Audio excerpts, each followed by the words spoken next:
So you had no boundaries the first part of your life, and now you're learning boundaries. Yes, Okay. so Yeah, much. because that's I what, resonated so much with what you were saying just now. yeah.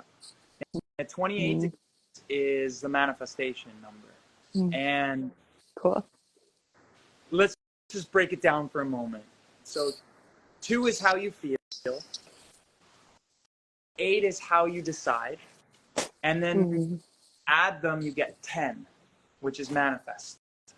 So the way that it works is you're deciding how you want to feel. If you decide how you want to feel, you will manifest. That's your formula. mm, mm, So they say this a lot, you know, when you meditate, I want you to go to the feeling that you have or the feeling that you want. Oh, I want the feeling of like fresh air passing by my body. Okay, great. Save that feeling, and that's how you'll manifest it. So that's mm, what manifestation is, or the 28 step for manifestation. Now, the part where I knew about your boundaries is because manifestation is the number 10. 10 is the 1 and the 0. Okay? 0 is what you don't allow and the boundary. 1 is what your mm, heart wants. mm.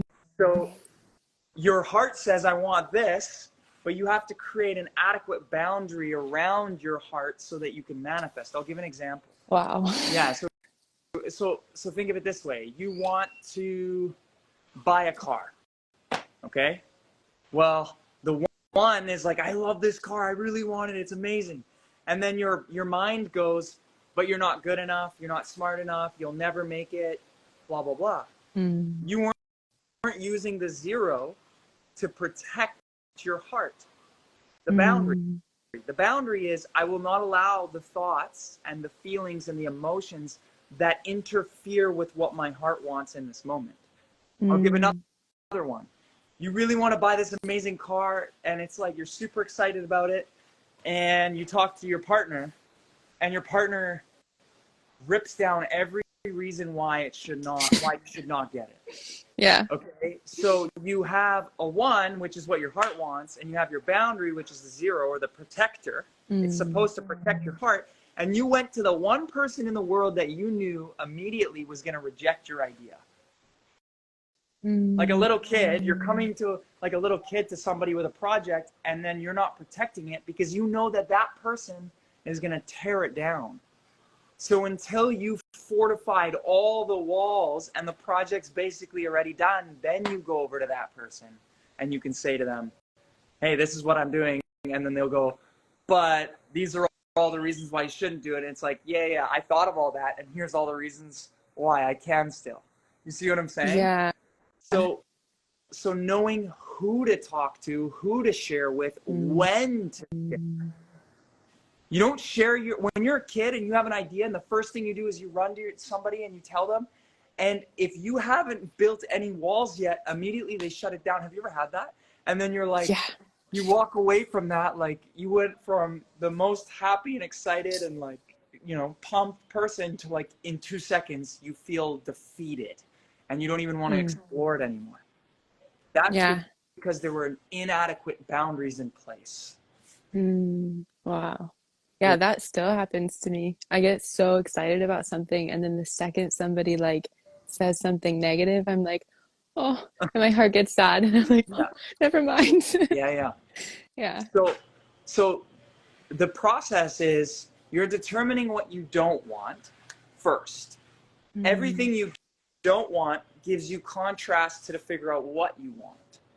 Okay, so you've been in many cars, so you know that you don't want a car that's small. You like bigger, like a truck or an SUV. Okay, great. Or like a Jeep. or Land So, Rover. yeah, Range Rover. That was the first one that actually came to my mind. So, Really? That's like yeah, my dream car. yeah, That's so so funny. Range Rover.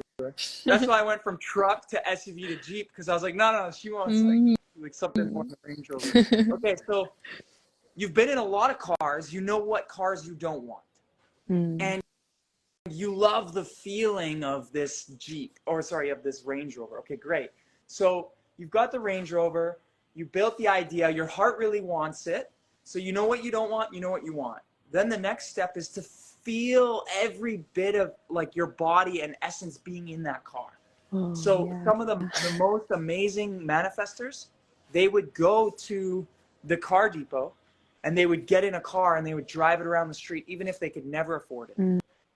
Mm, Because what they're doing is they're feeling it. mm, You loved it. yeah. Well, let's feel it and see if you really love it. So you're going to go to the car dealership. You're going to get in the car. You're going to smell it. You're going to feel it. You're going to save that feeling. And well, first off, determine whether or not you really want it. Because you're going to feel it and then you reassess the boundary. Actually, it doesn't feel right. Not going to go for it. Mm, But in this case, let's say you do. Wow, this feels amazing. I want you to save that feeling into your core. So every moment of every day, you can go right back to that feeling of you being in that car. You can smell it, you can feel it, you can hear the music, mm, you can see the road that you're driving on. And what you're doing is you're creating a really strong manifesting force, which is that feeling. That's going to attract it into your life, even if you can't afford it, even if you could never see a possibility of affording it. I want you to go and grab the feeling and talk to people, whatever it might be, that own a car like that, or jump in one, or get a ride in one, or rent one, or do whatever you can to get it. Does that make sense? yeah. Okay. Man, that's so cool. It's like you're speaking directly to me. Like you know what's in my soul. Like I do that sometimes. I feel something with every like essence of my being, and my partner is very practical. And sometimes I just say like it's possible. I don't know how. I can feel it and I don't want to figure out the how. And his strength is figuring out the how. It's getting Yeah. things done, it's doing things. So sometimes that like clashes a bit. But I think sometimes it also complements, we complement each other a bit for that Yeah. as well. Well, there's three phases that I see. There's the what, the why, and the how. Mm, Now, they're all relevant and they all work. We will all get to the end result using one or the other. I'll give an example. If you look at if you'll hear this statement in the Masters of How, which is people will rise to the level of their systems, not their goals. Okay? So a business person, my goal is to make $1 million this year in sales. Okay, great. Now, if you have no how or no systems in place, you'll never reach that goal, right? The system is, okay, when I wake up in the morning, I'm going to jump on a live. And then after the live, I'm going to go here and I'm going to work with these clients. And then I'm going to go and film here. Then I'm going to go do this. And then I'm going to go do that. And it's a system that I know. Have you ever been hired in a job and they give you the manual and they're like, okay, when someone walks up to the counter, you're going to say, hey, how's it going? You're going to ask them what their order is. You're going to input the order into here. That's a system. If I do that repetitively over time, eventually my goal will be achieved. As long as I have the right system in place. Does that make sense? Yeah. So that's the hower. Perfectly. And he's a hower and he's there to Yeah. help you how. Yeah. Okay, great. Somebody said that's the nature of balance, and balance of men and women. And yes, I love that. And I love what you're saying, that you need both. Yeah. You need both, but also keep in mind some men have a more masculine side and some have more of a feminine side. So the whole concept of masculine and feminine actually exists in everybody. There is a masculine side and a feminine side. Like everybody has logic and reason at some point, and everybody has emotion at some point. It's what is more dominant and how balanced is somebody in those.